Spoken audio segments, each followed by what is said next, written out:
Welcome everyone to another broadcast of The Soul of the Everyman on the ArtistFirst Radio Network.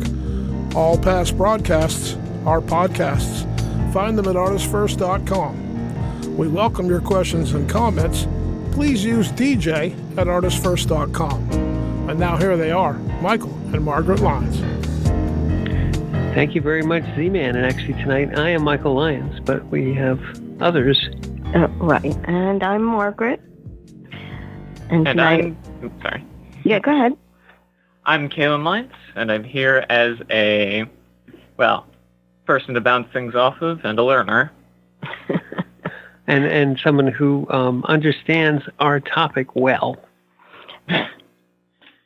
Well, okay. You just got to out me like that, huh? Well, I haven't even introduced the topic, but I will do.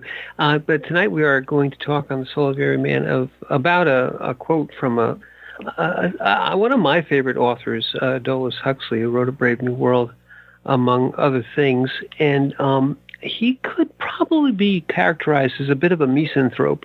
Mm-hmm. But also the quote itself, and we're gonna launch in a minute, is very evocative of in some ways the way that in today's society the way that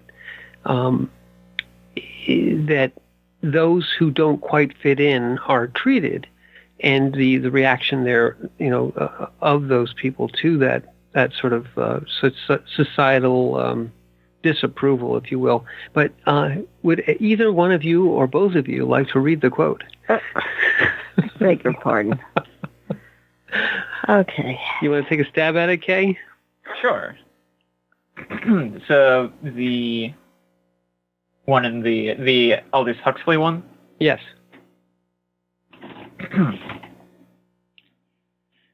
The more powerful and original a mind, the more it will incline towards the religion of solitude.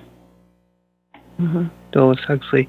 And so what struck me, and I think struck you as well, Ma, was the religion of solitude. The phrase. Because it strikes a chord. Well, you look at that and you wonder what exactly he was thinking, because religion wasn't really a thing for Aldous Huxley. No. So he's using it in not the traditional sense, but more in terms of how it translates. The word itself means to yoke. Mm-hmm. So you're yoking yourself, your actions to something, whether it's a way of life or a certain perspective on life that you follow through day by day.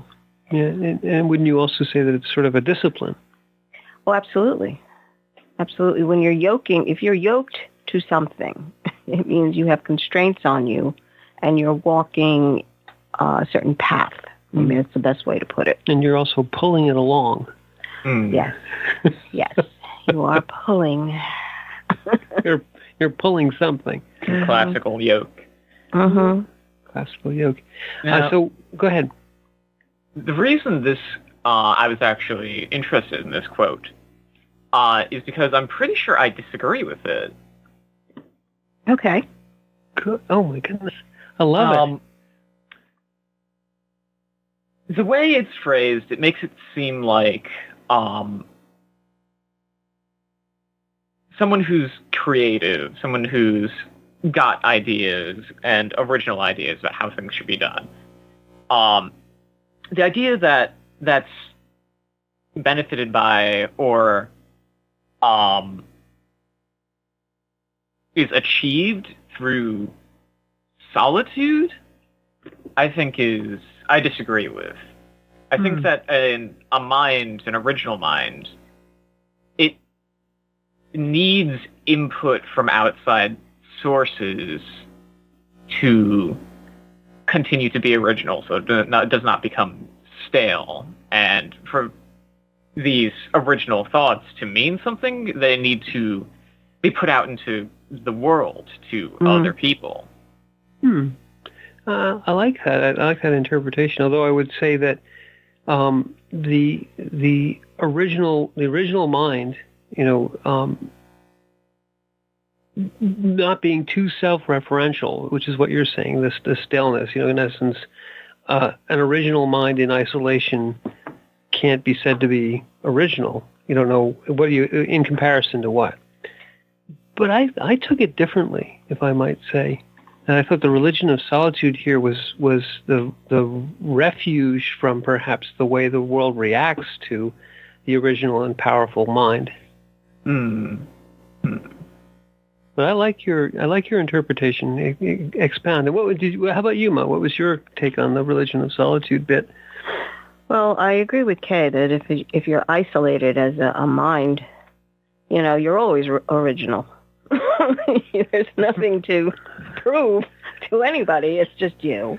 Yeah. But what I believe he's referencing, because the phrase is, it will incline towards the religion of solitude. So when you are in the world itself and interacting with people and events all around you, and you come up with something original, and you're seeing it from a different perspective, sometimes the people around you they can't see it. They don't get it. So that's where that inclination towards the religion of solitude happens. It's that feeling of almost like you're alone in a room full of people. So that kind of, they're looking at you like, okay, you're bringing your own world here. And most people want to try to make a connect to understand the concept. But sometimes when the mind is really engaged and off to a perspective that is so outside the box, which I've encountered a few times, it's difficult to cross that gap, especially if other people have not been trained in being able to think differently. Usually you're communicating to somebody who is accustomed to thinking only one way. And that's why I think the incline to the religion of solitude, because in many ways, when it's a one way of thinking, it's their own religion. Okay. That's my take. It's an interesting take. I suppose the difference here is perhaps between whether it's solitude or if it's isolation, because those words, right, very different. There's a word for this. Like implications of those words, despite them on the surface referring to the same thing. And you brought up feeling solitude while you're even in a group of people. Right. You're not lonely, but you're unless there's someone else there who is mirroring back the concept. It's this feeling of an echo chamber. It's like hello. Like, yeah, you can. It's not just being alone. It's being separated, whether by actual physical distance or in concept and idea. But what I also think is interesting is that solitude, that sort of state of that positive sort of solitude, need not always be a lonely thing. It could be a sort of a small group of like-minded people where you, or not even like-minded, but they similarly thinking or able to see from different perspectives sort of people. Right. Where you're on the same vein. Yeah, and even if you were in like a crowd, those people you can still have that sort of connection or communication with. Yeah. Be alone together, oxymoronic as it is. Well, and if I might, I would say that if you are a very powerful and very original thinker, that initially, perhaps for a long time, you will not be understood. Mm-hmm. And, it is exhausting to try and communicate a novel and original idea because it requires, I think you said this already, is that it requires a leap forward, especially if it's some sort of an intuitive or an insight, let's say an Einstein's level of insight, such that you can arrive at a conceptual plateau, which is very difficult for people who are more, they're not necessarily not bright people, they're brilliant people, but they're at a particular plane, they're at a particular level, and they just can't see how you got from A to B. I'm also reminded of Penrose and Roger Penrose. He's such an original and powerful thinker that I believe it's a frustrating, perhaps difficult, and maybe even ultimately fruitless task to try to explain yourself, to try and, in essence, lift up people who aren't able to make the leap. And I think you almost have to wait for the next generation of more flexible or perhaps more or less entrained or entrenched in the current zeitgeist, the current level of thinking, and are able to say, well, let's look at this a different way. This is explaining your concept to the tabula rasa, to the new mind. Still has tons of potential, but isn't already polluted with the sort of concrete blocks of concepts that you leapt over. And I think that religion of solitude, religio again, to yoke yourself to solitude is in essence to put yourself into the mindset of, well, I am a human being. I'm in this room, but no one in this room understands me, and no one wants to hear what I have to say because they'll just be, the communication is frustrating on both sides. They're like, well, I don't understand what you're talking about, and I'm like, I've got it. It's all very clear, and I can't bridge the gap. Difficult. When it says incline towards the religion of solitude, it means almost by necessity, since that mode of thinking is too alien for the world as it is. You must be able to stand on your own, or else have nothing to sort of stand on. You have, as a thinker at that point, you first of all acknowledge that you're not thinking the same way that everybody else is thinking. You're actually on a different, I don't want to say wavelength, but you're capable of switching back and forth because you can see their viewpoint. But at the same time, you want to explore the thought that may have come in to see where it's going to go. Well, a great genius, makes a leap forward, or at least to a different space and plane, and then that leap is like a quantum leap, right? You can't do it incrementally. You almost have to do it in one step. Yeah, no, there's no baby steps in between. It's a leap. And that kind of thinking, that's a way of thinking, being able to make a leap in thought is not something that you can teach. No. The image that comes up is just like the trebuchet where you're loading up the trebuchet. The pumpkin, and you're going to have this person hurtle through the air. It's just like, okay. Kind of like the way you think there, yes. Okay, we're going to go on a journey of exploration now. Get in the trebuchet. Here, just don't buckle in. It'll be fine. It'll be just fine. That is interesting, actually. Because new generations, by virtue of being born into the world, they're coming in without perspectives. Right. And so they can accept new things and take in these new things as a new normal. It's not going to be a bridge too far until those ideas become what is now the entrenched idea, and then something new comes along. Right. I suppose this is a little off topic, but I suppose this is a knock against having immortals in a society, because that would cause ideas to be entrenched forever by people who just cannot make that leap.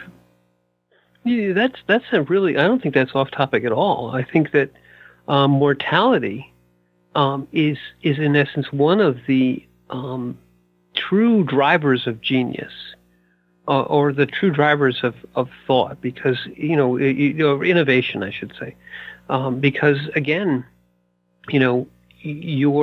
your ability to pass something on to the next generation, the necessity to pass something on to the next generation is because you have a limited time. Also, the reason that there are a morality to things is because of the fact that we are ephemeral. In other words, the choice of what do I spend my time on is what imbues a particular value to a choice. Yes, if I have an infinite amount of time, I also have. There's no reason why not to choose something that's completely wrong, because I'll come back to it and choose the. There's no consequence. At least from the point of view of what I'm spending my time on, because time is immaterial, right? But true genius is forced upon us by our limited nature, isn't it? Well, I think I understand what you're saying, Kay, that it'd be so entrenched that you couldn't break through. Yeah. But would that mean that this person is completely incapable of learning a new way? I don't think we don't have any examples of immortals, unfortunately, that we know of. Right. Don't call here on the station with your Illuminati nonsense. Go ahead. Keep going. If you are an immortal, please call. Please call. Yes, that's better. Immortals, you don't have much time to call in. But what was I saying? So, with immortals, if you had immortals as your whole populace, there'd be a problem of if you had too many people that could not take in new ideas or were unwilling to accept changes in society or culture or whatever, couldn't accept a new technology, they wouldn't be weeded out by time and by death. Right. They would just kind of sit there forever. And while we don't have any examples of immortals to show whether or not someone who was immortal would truly never change or just change slowly, to my eye, it would slow down the evolution of the culture substantially. I think stratification would be a tremendous problem. Well, I know in China they have the immortals. Is it the 7 immortals or the 9 immortals? But which are, in essence, they're considered gods with a little g, as opposed to an overall absolute god. And each one has its own character. And the interesting part about it is they don't seem to change. And that's, in essence, a virtue. It's a stabilizing force. This one does this. This is their purview. This is their. Well, as having them as almost a mythic background to China, basically allows for a hierarchy of behavior for the society. Supposedly, because suddenly there are immortals, as well as your ancestors, looking down at you. Right. And you're supposed to come up to something. It also is sort of an unattainable ideal. Right. But the nature of man that wants to grab a hold of power. Because if you were an immortal and you just loved power, don't you think that would be hell? Well, that's what I mean by stratification. You would end up with a society where it would become those who were in power would consolidate their power, and those who were not in power would remain forever so. And it would, the stratification might turn into an incredibly static and incredibly rigid society. Maybe not. Maybe, again, Kay said it already. Without any examples to look upon, you might have Tolkien's elves, where in essence they're extremely long-lived or immortal, but yet not. It seems not toxic or not. The culture itself seems still vibrant. There's art. There's still conflict. There's still development, if you will, over a much longer time frame. But right. Maybe that's the way it would work out. We have to think, because they do talk over and over again. Now we are getting off topic, but they are talking over and over again about in essence engineering the human genome and telomeres and longevity treatments. And what would it do to us? We don't really know. Would you really want to live forever? I'd say there'd be a large portion of the populace that would try it at least, and then we would have to see what the consequences were. Yeah, but if you try it, then you're living forever, unless you off yourself. Well, I think that the culture obviously would have to shift massively if you're talking like immortality, even just longevity. It would have to be. If it was the choice between either true immortality, as in you can't get off of life's wild ride, or no immortality at all and you just live a normal span of life, you'd end up with a lot of really weird immortals. You kind of need it to be, at least with the way our minds currently work, you'd want it to just be the ability to extend life. And you definitely would still need the option to cease life, because once you have access to how long someone lives, the taboo of like suicide no longer could remain a taboo, because no one should be expected to live eternally. The mind is not made for that sort of thing. So no, I read a piece of research that basically said that the brain is set up to be able to have, what is it now? It was some phenomenal, how many years of storage. It's like 1 million years of storage in your brain is set up, or 3 million. It was just but you might forget where your car keys were. Just because you can store enough data of all this time, though, that doesn't mean that the rest of the system is set up to process that amount of data. I would suppose it could. Again, we have no examples of immortals. We have no examples. That's interesting, though. That's an interesting thought. Being able to, you may have, say, millions of years of data storage possible, but the organization and the structures within the brain itself need to come up to that to be able to access that. I mean, some people can't even deal with a month. Some people can't even deal with tomorrow. We are getting a little off topic, but okay. I do like this topic. But if we kind of work ourselves back, so the rigidity of an immortal society, but we also have rigidity in our current society, and again, people who are original thinkers, people who are geniuses of one sort or another.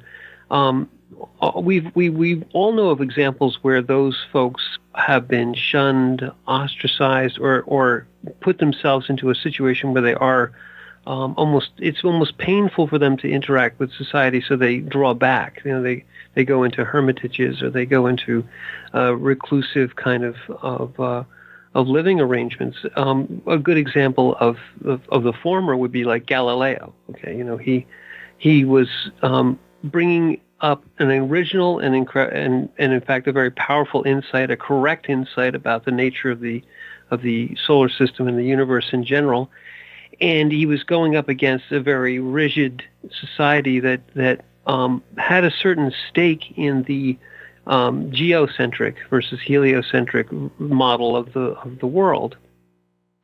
And so that didn't work out that well for him, And in some ways, you might say to Galileo, well, if you had just kept your ideas to yourself, or or we'll keep them to yourself for you. We'll make sure that it's not a religion of solitude as much as it is a chamber of solitude.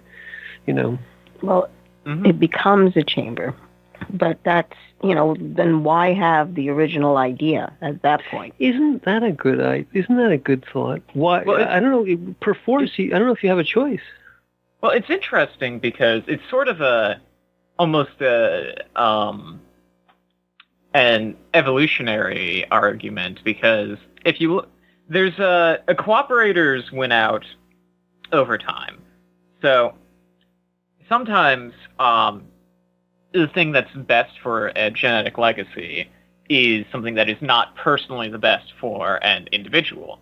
Say, if you were to warn a family member that was about to be mauled by a bear, but it gives you a 50% chance of being mauled by the bear instead, or maybe you both get away. That's personally, it would be better if you just left without telling them. But the odds of there being more of that gene being around, even though you did something that resulted in more likely your death, still go up from working together. So perhaps it's the same sort of thing where if you're sharing these original ideas into a society, you're reducing your own personal wellness in your life, but those ideas make it into the wider consciousness of humanity, and thus that the science and the culture of overall humanity can continue to grow. Right. It advances the overall human thought or consciousness. But it's called sacrifice. But does it always? I mean, a lot of times original ideas, one thing about original ideas is they may be wrong. Yeah, I've been wanting to get to that, yeah. Yeah. And maybe that's, and then we should maybe digress and say that there's reasons that societies reject original ideas, because oftentimes they are wrong, or there's reasons why people say, well, I think I can fly. And they go, well, you first. Okay, well, I've got this contraption. It looks like, a couple of bed sheets, married to a couple of branches, and I think I can fly. And everyone goes, that's okay. Let's see. But no one, you can't get the original idea into the culture unless it sort of proves itself. And there's a bias towards that original idea not infecting a culture, because maybe it's a bad idea, and maybe if we all adopted the bad idea at once, then we have widespread bad consequences. But it's, if you see that the original idea bears fruit, perhaps... Well, if it's working. If it works. Well, they did that experiment with macaque monkeys, where they had given a bunch of sweet potatoes to them on the sand, and then one of the females went into the water and washed all the sand off, and ate it while the other ones didn't. And it's almost like they were watching to see whether or not she's going to survive by doing that. And then her own children wound up doing what she was doing. So then you had that population was growing, the ones that washed their potatoes in the ocean. Yeah, well, and isn't that sort of the thing, the genius of the macaque monkey who figured out that if you do this, this and this and this results in a better experience. Whatever, you don't get sand in your teeth. Right, sand in your teeth, or you have a cleaner bit of food to ingest. Mm-hmm. But yet everyone, it's like washing. Oh my God, that's a terrible idea. There's water, it's wet, blah blah. Probably tasted good because it's salty. Also, that's probably true too. But let's take it. Let's have an original idea here just for a moment and take a little break. Go back to the studio, and on the other side, we'll talk more. After our period of solitude, we'll talk more about Huxley.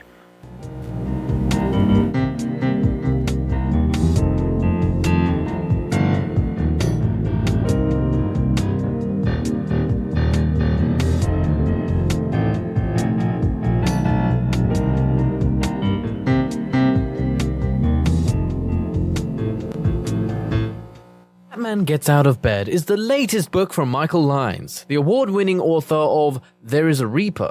Featuring 13 original stories, this wide-ranging collection has everything. Forbidden love, gods versus demigods, weird invading aliens, sexy seductive artificial intelligence, and unusual passion between the living and the dead. All set amidst fantastic worlds of pain and loss and boundless joy. From the sublime to the macabre to the bittersweet, The Fat Man Gets Out of Bed will leave you breathless with laughter, brimming with tears, trembling with suspense. Available now on Amazon.com, Google Play, iTunes, Kobo, and fine e-tailers everywhere. Moonstones and murder. Real murderers need a heart of stone. Meet Maggie and Mike Heartstone, parents of twin boys, entrepreneurs, and now empty nesters. Mike is retired, not by choice, from his position as chief of police in the picturesque resort town of Hamilton. And now his wife Maggie and her shop, the Cozy Crystal, are their only source of income. When a mysterious killing interrupts Hamilton's famous Springfield Park rock show, the townsfolk, the Cozy Crystal, and their lives are rocked to the core. Can Mike and Maggie figure out who is behind the murderous deeds before the town comes crashing down around them? A touch of romance, a little mayhem, and a whole lot of suspense, along with plenty of comedy and thrills galore. Get your crystal magnifying glass out. It's time for some moonstones and murder. Available on Amazon, Apple, Kobo, and other fine e-tailers in ebook and paperback. Out soon on Audible. Get your copy today. Rick Riordan fans, love mythology with plenty of action and humor? Destroyer's Blood is for you. The new fantasy novel by award-winning author Michael Lyons is book 1 of the adventures of Dev Kalian, the Blood series. Follow Dev and his magic sword Betrayer as they are suddenly attacked and forced to return to Olympus to fight in a war they want no part in. The world of men and gods is about to be destroyed by Zeus's ancient foe, and only Dev and Trey can stop him. The conflict never stops, and the amazing twist will have you on the edge of your seat. Act now while the ebook is on sale for only 99 cents. Destroyer's Blood is available on Amazon.com, Barnes & Noble, iTunes, Kobo, and fine e-tailers everywhere. And while you're there, get the free prequel, It's in the Blood, available for a limited time. The wait is over. First Blood, Book 2 of the Blood series is out. Your favorite bad boy thief Dev is back, and the beautiful and deadly Trey is right there with him. She is sharp, sexy, and full of surprises. Their adventures continue as a new power arises to threaten the world. The heart of creation is under attack, and time is definitely not on their side as they battle against their enemies' undead hordes. Can they unlock the hidden power that can defeat him, or will his forces draw first blood? Get all 3 installments in the series. Book 0, It's in the Blood. Book 1, Destroyer's Blood, and the new release, Book 2, First Blood, today.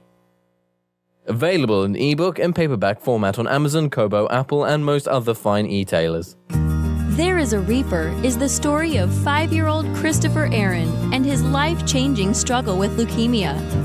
Winner of both the Indie Bragg Medallion as well as the reader's favorite silver medal for memoir, There is a Reaper has more than 100 Amazon book reviews and a 5-star rating. It has been described as life-changing, spiritual, a must-read. Just released on Audible and iTunes, this memoir is also available in paperback and on Amazon Kindle for only 99 cents. Get your copy of this life-changing memoir today.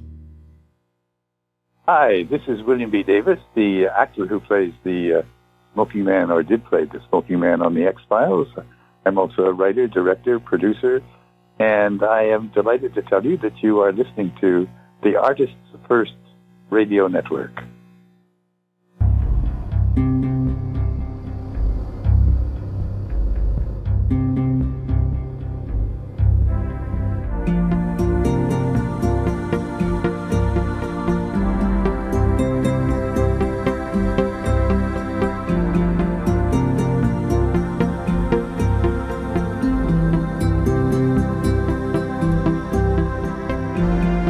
for joining us on The Soul of the Everyman on the ArtistFirst Radio Network. Let's get back to the crew. Michael, Margaret, and Kaylin. Thank you very much, Scott. And we are back to the crew. And tonight we are talking about, a quote from Aldous Huxley, who's a wonderful author. But really, it's, I guess we're really centering around, in essence, the religion of solitude and its relationship to folks who are sort of out of the ordinary. Or, I would characterize what we've been talking about so far as people whose original ideas are, a step above or a leap forward, if you will. But we did, right before we went to the break, we were talking about the fact that original ideas are one of the reasons that original ideas are sometimes shunned, or at least looked upon askance or with some suspicion, is that oftentimes original ideas are wrong.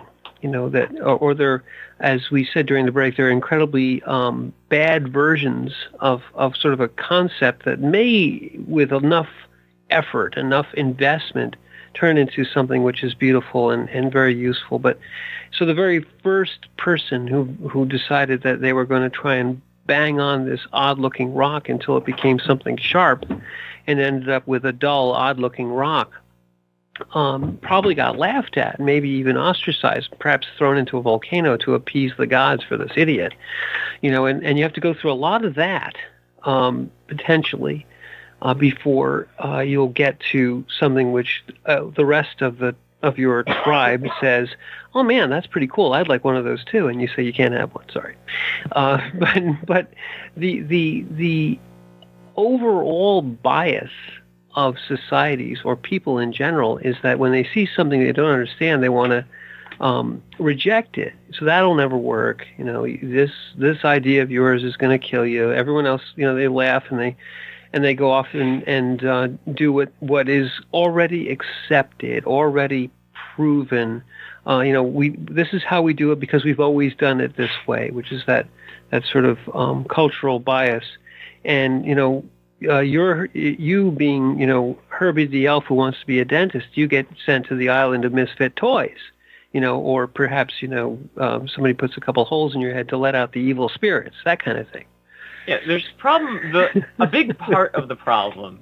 There is no equation, no simple way to identify genius from insanity or from stupidity. And in fact, oftentimes they're conflated. Yeah, because someone can have amazing ideas for one thing and then be completely deluded in something else and be equally convinced of both. Oh yeah, I mean the meme of the sort of the thing of the I guess the meme is the right word, of the mad scientist, right? Of the person who's the Doc Brown, who's coming up with the flux capacitor, who is also an eccentric and a weirdo and sort of living on the fringes of society because no one understands them, and there's a tremendous amount of courage that's required to kind of be in that groundbreaking, forward-looking, societal innovator role, because it's a lonely place, as maybe Huxley is talking about here. Mm-hmm. Yeah. I don't know about lonely. Solitude, yes, because if someone doesn't understand you, or if people around you don't understand you, you realize that the communication is really important. And especially if you want to try to improve something, that's when your ability to present a concept and then kind of walk them along to see that, this actually might work. What do you think? Mm-hmm. That's a big skill set, actually. Oh, I remembered what I was going to say earlier. Okay. Those great geniuses that we talk about nowadays with how could they have ever been so looked down upon or unaccepted? I think that's partially, I don't know if there's a better word for it, but survivorship bias.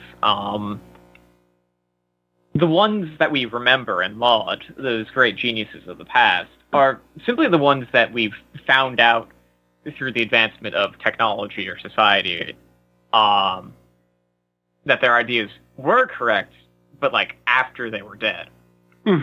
Yes. So we or hold them up. after they were burned at the stake. Yeah, it doesn't help us. Unfortunately, it does not help us now because we don't know. Again, just because these people have like original ideas, it doesn't make them the next like Leonardo da Vinci or whatever. We kind of need to wait until our until time and findings and the advancement of our understanding proves them right or wrong, and then we know that they're a genius or not. Or and I think in the moment of someone coming up with a brilliant idea, it's oftentimes mocked because the bias, you mentioned that before, the survivorship bias, but I think there's also this bias, the normalcy bias, is like, well, no one else is doing that. And that looks crazy, and it's a waste of time, and what are you doing over there? Come over here and do some more useful and productive work. And to be in that space and realize that you're right that's what I mean by lonely. If you're convinced that you are correct, and everyone around you, there's going to be no confirmation from anyone around you. You can't find any like-minded. You can't find anything in the textbooks. You're truly out there. You're truly breaking new ground. So you've got the courage is the courage of your own convictions, correct? You said, I've made these observations. I think that the things that make people sick are these invisible little organisms that get inside us and cause illness. And everyone else in the world says, no, it's witchcraft, and you have to wear these talismans. And that's what works against everything. And what do you mean washing your hands when you're doing surgery? What kind of craziness is that? A gentleman's hands are always clean. Well, yes, and the whole idea of the germ theory of which is so incredibly widely accepted today, was considered madness. People wrote papers and wrote giant long articles about how, invisible, imaginary invisible creatures making us ill. What a crazy idea! This guy's crazy. He doesn't know anything about it, and yet, of course, it was correct. Yet in the beginning, you have to fight that uphill battle, and I think that's what puts you into the religion of solitude. Is just exhausting. You need a refuge, if you will, from the fight. So you're saying that the solitude is a rest space? Well, yeah, I think there's part of it is that it's not just that you're thrust into a role where you're ostracized. I think you're also perforce, want to draw back and just say, look, I know that I'm right, and I have to figure out how perhaps I can get through, or just say, the hell with these people, let them all get sick. I know that this is right, and I'm just going to write my papers and sit in my study and be an unsung genius because it's too hard to convince them. It takes time for an idea to permeate. Well, I think what you said earlier is the best take on it, which is that if you have these wonderful communication skills, you can try to convince and cajole and argue and present. But if it's just like, I don't have the time or the energy. It's too much work to convince you morons that you should wash your hands. So, phenomenal. I don't care. Let someone else figure it out. And so you write your books and you have your left-handed mirror writing that you just say, well, all my notes are here. And in 500 years, you guys can look at it and say, wow, the guy was a genius. That was Pasteur, wasn't it?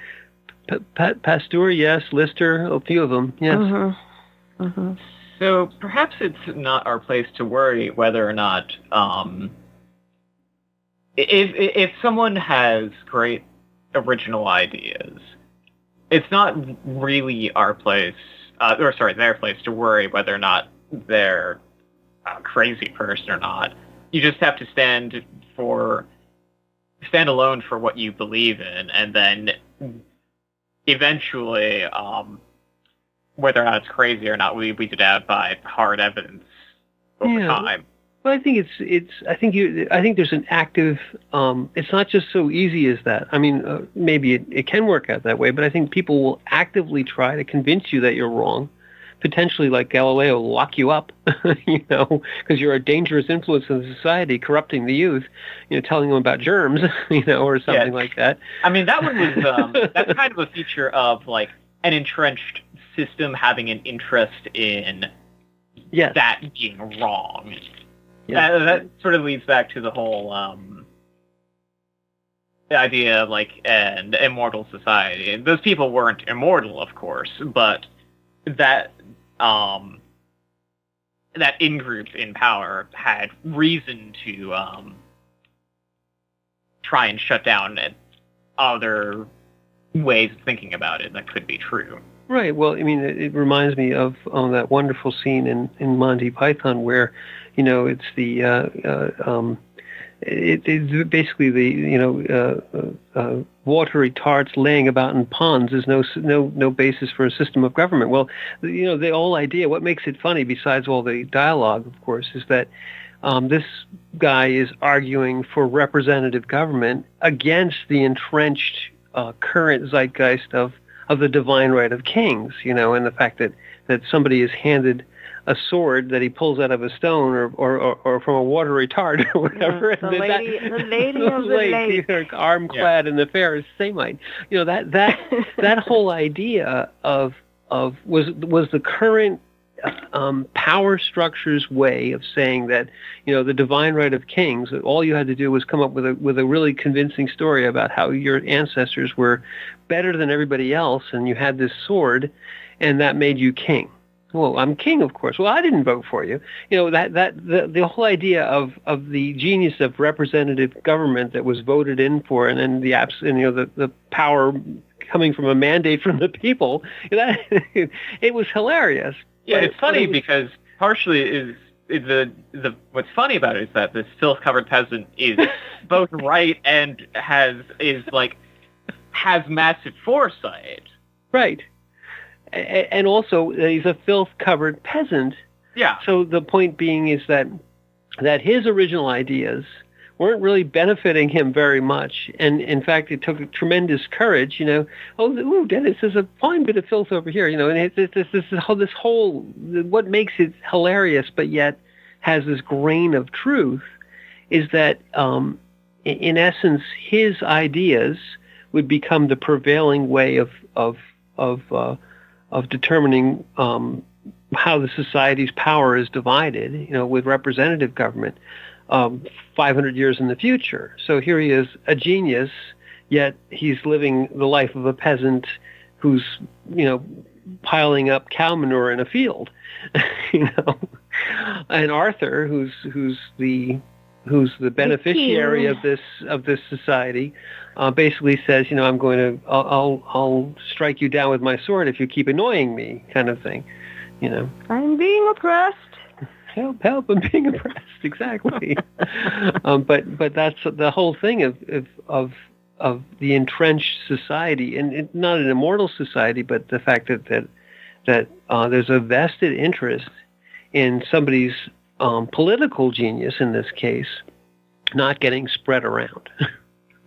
Well, the concept of a representative of the people kind of society or government was very, very different than what had been going on. It's threatening. Yeah, it's not, if you look through the societies, there's very few that you can find that is not given to an overall habituated hierarchy. Mm-hmm. And having a voice, that was the whole idea of that innovation, is each person is supposed to have a voice. So, and that's why the juxtaposition of this is the very old way, a divine right of kings, as opposed to representation. Yeah, but that radical idea, and that's maybe the other way is societies characterize anything that they consider to be a threat as radical, right? As something which needs to be suppressed, because if you let this kind of idea out into the public at large, all of a sudden people will be washing their hands and demanding sanitary conditions, because that will benefit them. What is radical as a matter of perspective, or what benefits the current prevailing power in society? Right. Well, exactly. Radical is what almost always what the people in power say is a threat to their power. That's always radical. Again, back to Galileo, there was an entrenched, sort of, let's say it was the where is our place in the universe kind of philosophy. Our place in the universe is we are at the center of the universe. Well, interestingly enough, in our current quantum world, we're also at the center of the universe, but then again, everybody else is too. But regardless, we're all at the center of our own universe, which is, slightly pleasing. But at the time, the geocentric universe was also how the power centers were organized. The rings of the solar system represented the rings of society too. And to break that up was a threat to the power structure. Well, the concept that the heavens were perfect, that was the whole thing. Also true, right. And the orbits were perfect circles. Remember that? Also true. A combination of circles. I forgot who it was that had come up with a model for the universe that was mathematically circles, perfect circles, all interacting one to the other, so you get this ellipse. The music of the spheres. Yeah. And wasn't it Kepler who fought against that? He was the one who gave everything had an ellipse to it. I can't remember who it was that came up with the model, the mathematical model, that he was showing that circles is perfect circles, but interacting one to the other, so you get your ellipse. Yeah. And that was considered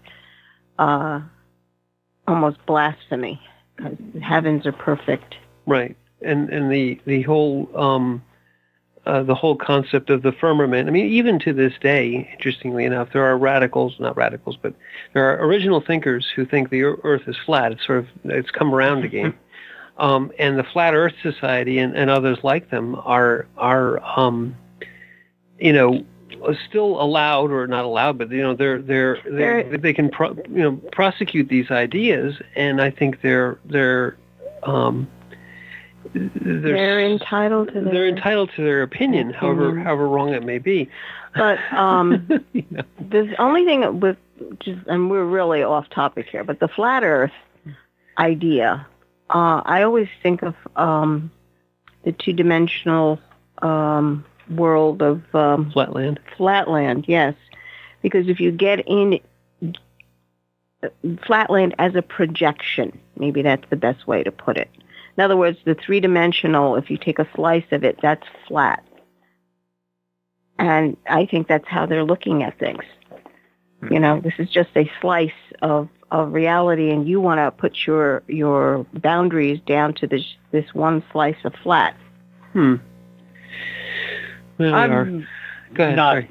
I mean, when it comes to flat Earth, my stance on it is, if you really are in good faith thinking that there's no one that's proving that the world is not flat, I need to see the evidence myself.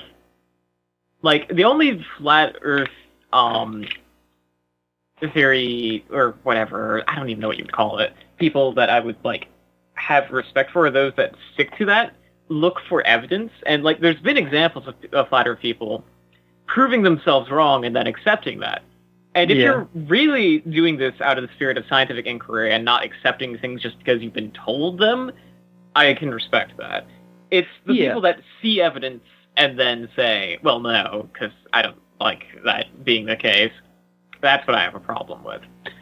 Well, and let's see if we can roll this back into the topic. This is interesting in and of itself, is that if you are an original and powerful thinker, there's a certain degree of intellectual honesty that you must enforce upon yourself, because it is not enough to count yourself a genius, but yet then discount any other person's evidentiary basis which will fly in the face of your genius, and say, well, you just don't understand me. This is not solitude. This is being an iconoclast, or really almost a willfully denying reality. So the ultimate arbiter of your powerful and original mind is reality. Now, if you can see deeper and you see, in essence, a more true reality, and then, as Margaret was saying earlier, that somehow you can communicate this to people, and maybe you can find others who are less entrenched and more willing, more open to your ideas, and you can show them that truly this reality, the reality of quantum physics versus classical Newtonian or even Einsteinian physics, that those three things can all be true at different levels.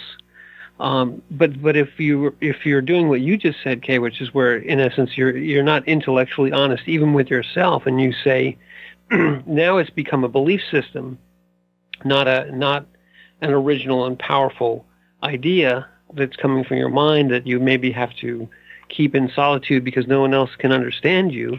Now it's a, well, you guys aren't in the club and you don't understand me, but you're really just like putting your fingers in your ears and going, nah. Well, that becomes the religion of isolation. Yes, there. Now we've gotten back to the isolation portion, or in this case, exclusion. Well, you just don't know. You just don't understand the secret knowledge. But the religion has to do with a belief structure. This is my point. You've basically put together your own religion, true religion of isolation, and also of accepting the facts without questioning. Not even just a priori, but just without any it flying in the face of any other observations or other people's facts, if you will. Like, we're unfortunately limited beings. No man has the time to prove every scientific fact personally through their own observation. Correct. You have to take some things on faith. Yes, your a lot of man. things. And so, where you draw that line of what you're willing to believe and what you want to have personally proven is different for everyone. True, and I think the original and powerful mind maybe is also more willing to go out to the edges and really observe and try and prove it for themselves, if you will. You mean experiment? Experiment, and maybe even question those deeply held beliefs and say, is this really true? This is what Einstein did and what the quantum mechanics folks did. They said, well, is this really true? And maybe it's not. Yeah, and that's important. It is important. That is important. And another thing that's important, and a bright line that we're crossing right now, is we're crossing into the next hour. So let's just wind this up by saying that the religion of solitude is still a place that we need to preserve and not eschew that for our original and powerful thoughts. Yeah, whether you're a crazy person or a true genius, just get it out there. Exactly. And with that, I'm Michael Lyons. Oh, and I'm Margaret. And I'm Caitlin. And thank you for listening.